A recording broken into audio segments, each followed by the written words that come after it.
Perkenalkan, nama saya Syarif Hidayatullah dari program studi administrasi bisnis semester 3 dari kelas A. Di sini saya akan mempresentasikan mata kuliah organisasi dan manajemen bisnis yang berjudul stres. Nah, sekarang kita masuk ke pembahasannya. Yang pertama, kita akan membahas pengertian stres. Yang kedua, akibat dan tanda-tanda stres. Yang ketiga, sumber-sumber stres. Dan yang keempat adalah strategi untuk mengurangi stres. Nah, sekarang kita masuk ke pengertian stres. Stres adalah gangguan mental yang dihadapi seseorang akibat adanya tekanan. Tekanan ini muncul dari kegagalan individu dalam memenuhi kebutuhan atau keinginannya. Tekanan ini biasanya berasal dari dalam diri atau dari luar. Dan ini merupakan beberapa definisi tentang stres menurut para ahli. Yang pertama oleh Robbins pada tahun 2001 menyatakan bahwa stres merupakan suatu kondisi yang menekan keadaan psikis seseorang dalam mencapai sesuatu kesempatan, di mana untuk mencapai kesempatan tersebut terdapat batasan atau penghalang.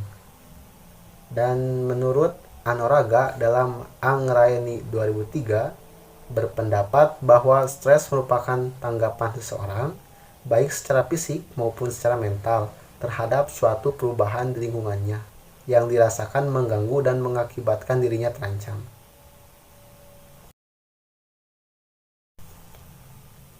Oke, yang selanjutnya, akibat dan tanda-tanda stres.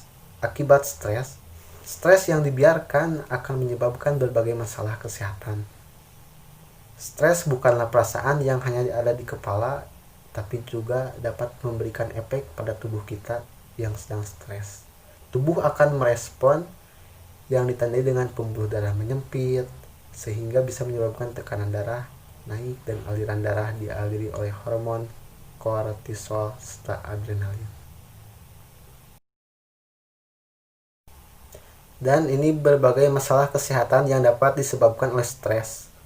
Yang pertama itu penyakit jantung. Sebab stres secara langsung dapat meningkatkan denyut jantung dan aliran darah, sehingga menyebabkan pelepasan kolesterol dan trigliserida ke dalam aliran darah yang dapat menyebabkan penyakit jantung.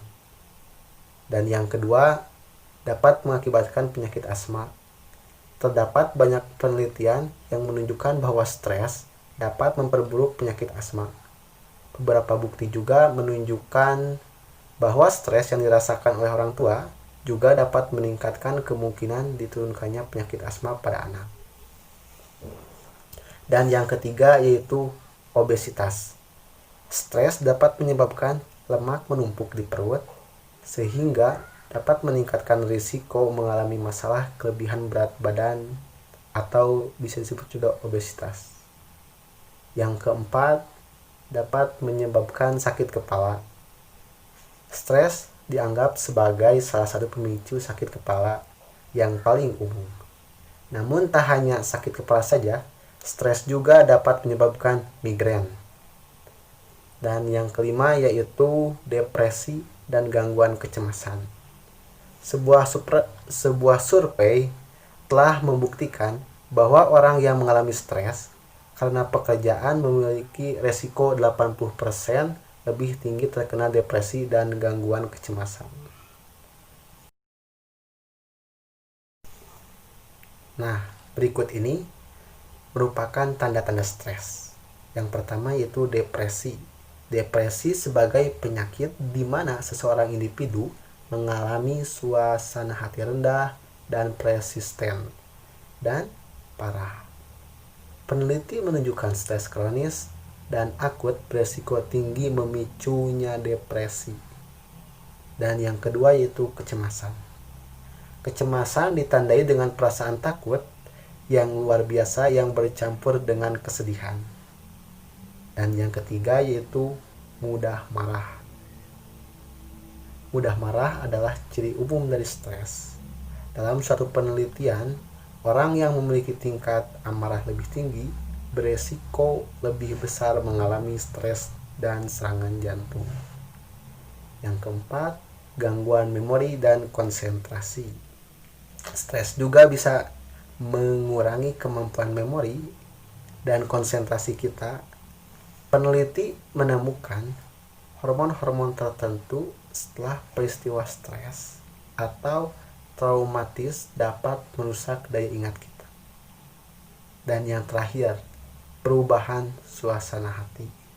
Banyaknya efek emosional dari stres dapat membuat kita mengalami perubahan suasana hati. Stres sosial dan fisik berdampak besar pada kesejahteraan emosional kita dan suasana hati kita.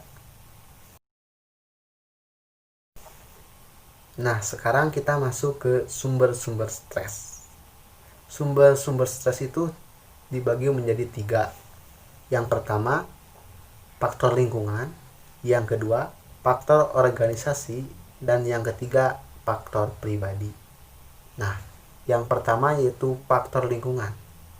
Lingkungan juga dapat mempengaruhi tingkat stres pada karyawan dan organisasi. Perubahan dalam siklus, misalnya dalam siklus bisnis, menciptakan ketidakpastian ekonomi. Ketika kelangsungan pekerjaan terancam, maka seseorang mulai khawatir ekonomi akan memburuk. Dan itu merupakan faktor lingkungan dari sumber-sumber stres. Dan yang kedua yaitu faktor organisasi, yaitu tekanan untuk menghindari kesalahan atau menyelesaikan tugas dalam waktu yang mepet, seperti beban kerja yang berlebihan, atasan yang selalu menuntut dan tidak peka, dan rekan kerja yang tidak menyenangkan adalah beberapa di antaranya faktor organisasi dalam sumber-sumber stres. Dan yang ketiga yaitu faktor pribadi.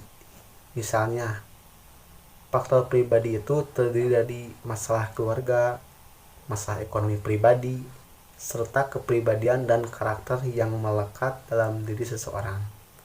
Berbagai kesulitan dalam hidup, perkawinan misalnya, retaknya hubungan suami istri, dan kesulitan masalah disiplin dengan anak-anak adalah beberapa contoh masalah faktor pribadi dalam sumber-sumber stres. Nah, tadi kan kita sudah mengetahui ya sumber-sumber stres itu apa saja. Sekarang kita juga harus mengetahui bagaimana strategi untuk mengurangi stres. Yang pertama yaitu kita harus mencoba olahraga lari. Karena menurut hasil penelitian, olahraga lari bisa membantu memperbaiki mood, meningkatkan produksi hormon bahagia, dan membantu menyalurkan pikiran-pikiran negatif menjadi positif dengan cara yang sehat. Yang kedua, belajar yoga. Teknik pernapasan dan meditasi dalam yoga sudah terbukti ampuh untuk memperbaiki mood bagi penderita stres dan depresi. Cobalah rutin yoga. Dan yang ketiga yaitu puasa gadget.